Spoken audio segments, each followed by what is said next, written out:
Morning guys, Mark Ferrasci, Protect Dog Training. About 7:30. I got up at 6:30 and did my thing for the kennel. And I'm out and about, heading out to see Carlos Cardona again, the ring sport trainer, to work with Draco one more time. And then yesterday afternoon you saw how I'm transitioning that into teaching the dog to out, right? So for those of you that don't know me, and there's many of you that do watch my channel, I only get a few, 100, 150, 200 views on my, well, they build up. Some of them are in the thousands, but most of them are just a small, polite audience. And I think probably more the dog training geeks than anybody. Hopefully I'm helpful of being able to get you to learn something and grow. But my name is Mark Ferrasci. I've been training dogs since I've been about 12 years of age, for those of you who don't know who I am. I know an awful lot of people in the LA Basin because I've been here about 20, 30 years, but I started when I was 12, way back in my hometown. I won't go on into my whole life history. We're going to call this video Falling Down the Rabbit Hole. And that's what I did last night. I fell down the rabbit hole. What do I mean by that? Well, it means that I went on a search for information and started getting into things. And my mind went into the fact that we use a lot of jargon, a lot of words, a lot of things that we say when we put out these videos and we're talking about things and we're discussing dog training, and they're little buzzwords. They're all over the place, right? So I had one of those that I went after last night, and that's why I call it falling down the rabbit hole, because it took me in just a huge spectrum. There's a lot of different factions within the dog training community. And one of those are the scientists. They're out there doing their studies, and they're the scientists, and they have a tendency to name things very hard to understand words, and they love to get real wordy, and it's not put into layman's terms. Me, I started training dogs when I was 12. I learned by doing. And if I had one influence back then, and like most trainers of my age did, was Kohler's guard dog training book, or William Kohler was a big influence on our industry back then, because there wasn't that many books that were being written about dog trainers with people like him that had that much knowledge. And he used an aversive method, which is called escape and avoidance training. And he approached it, and back then everybody jumped into it, and we're all doing it, and it's been termed yank and crank. And I guess I could give Ed Frawley credit for that one. Ed Frawley owns Leoberg, and Leoberg does educational videos and educational presentations. One of their main people on Leoberg, and that they showcase that's a very knowledgeable individual, is Michael Ellis, and he advocates what's called marker training. And marker training is a whole system of using food and luring and marking the behaviors in the science of dog training in a very good format. And I look at Michael as one of the few people that started it now, that we're all kind of using a marker training of some sort. And a lot of people are very aware of who Michael Ellis is. He's been a big influence on our industry. Back in the day, it used to be the big influence was William Kohler and yank and crank and avoidance and escape, right? That's where it all started back in the 70s when I started, right? So now it's evolved, and the evolution of dog training is never ending. It's always evolving in one shape or form, right? So these words that are bandied about, that are described, I fell down the rabbit hole because I got on the internet and I started looking at it. Conflict. It's a word that's used all the time, right? Competitive motivators, conflict, engagement, all these buzzwords that we use. And a lot of times they don't really stop and explain it to you. We're just talking about it in our verbiage, and we don't go into it, right? One of the ones that was a hot buzzword just the last month or so is clarity. Clarity in training. Right?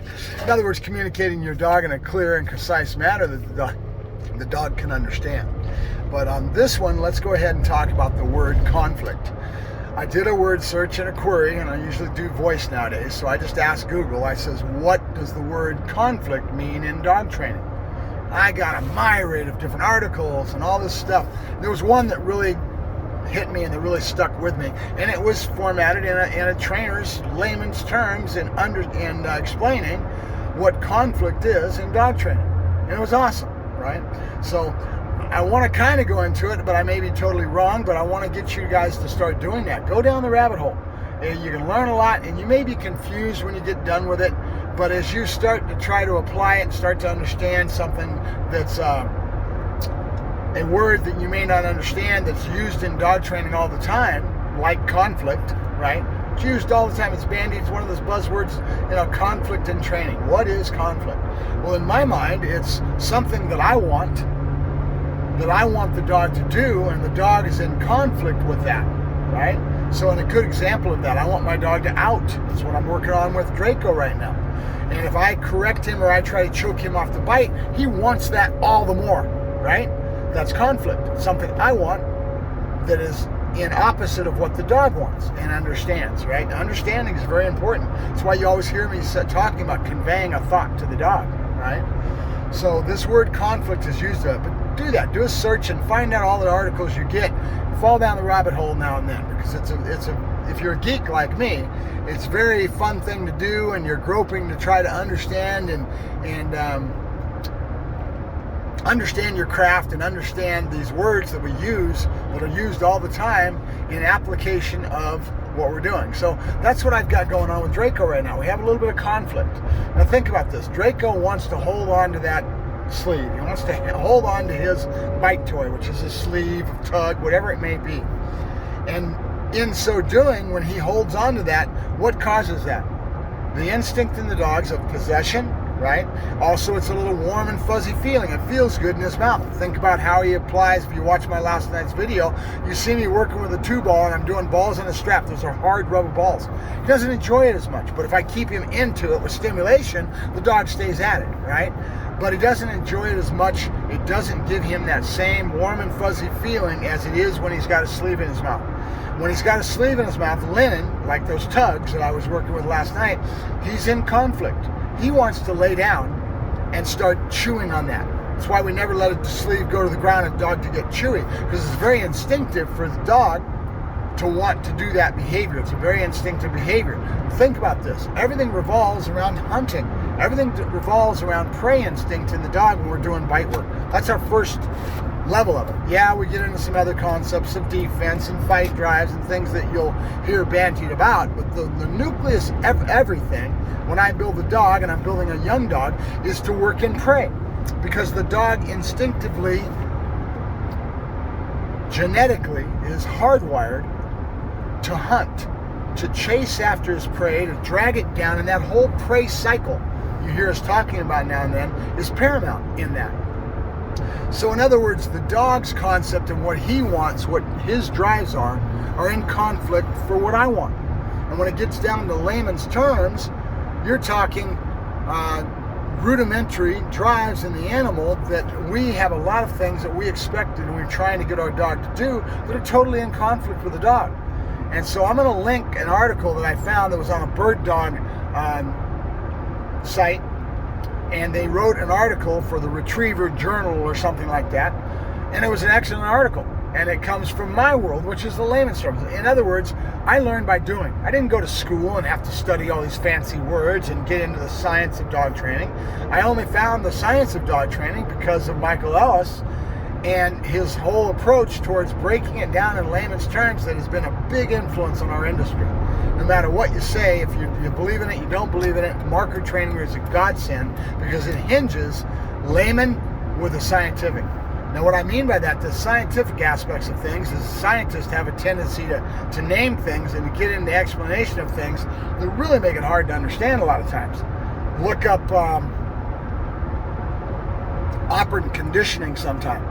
Operant conditioning is one of the most confusing things, and I read it a million times. I've had it given to me in all kinds of seminars, the hundreds of seminars that I've gone to, and the things I've read, and I'll read it again and again and again, and I still have a hard time conceding it. But I apply it. My instincts have been doing it for so long. I apply operant conditioning all the time, and I know it, but my intellectual side to really understand it is a little tough when they break it down and they explain it the way they do in that scientific terminology. That's what makes it hard, because it's confusing. So when I give out these videos and I do my yak sessions, I'm trying to lay down things in layman's terms and let you see my dailies that I go through. That's why we're talking about this right now, because I'm having these things I'm working my way through with Draco, which is conflict, opposing motivators, competitive motivators is a better way of saying it, right? What the dog wants that I may not want, and I don't want to have conflict, because now the dog goes into confusion and you lack, you got it? Clarity, right? Clarity. So these buzzwords that we hear a lot, it's important, right? So that's my little yak session for today. Go ahead and go down the rabbit hole now and then, right? And get into a query that might take you into a bunch of stuff like I did last night. And it's a lot of enjoyment for a geek like me. And if you're into dog training, this is the way you're going to learn and grow. And find out the good stuff, find out those little kernels. A lot of times it's people like Justin Rigney. Justin's been around this for 30 years. And he understands it to a nth degree, but he does a great job with his verbiage. He's a good writer. He does a great job with his videos. They're very short and concise, and you can understand what he's trying to get across to you real quick. He's a good teacher, right? So on his website, if you go through and you do a look at his menu and look down, you'll see he's got a blog section. He's got a lot of good articles. And then he's doing it the same way when he's putting out these videos, right? He puts a good blurb next to that video, and you can read through and you can understand what he's trying to convey to you, what he's talking about. So have fun, get into it. I put a bunch of bookmarks on my page last night, and I bookmarked a bunch of places, and it's going to be fun to go back and read articles and go through. Like one of them was Justin Rigney's blog site, right? Now I can go back and kind of check out those different articles that he's got there. So do that now and then. Go down the rabbit hole. It's a lot of fun. All right, Mark Ferrasci, ProTech Dog Training, signing off. On my way to work Draco with Carlos Cardonas in bite work, and get him better at outing and getting a visual of seeing legs. The leg entry is what we're after with his development right now. All right. Talk to you later. Mark Ferrasci, ProTech Dog Training, signing off. Bye-bye.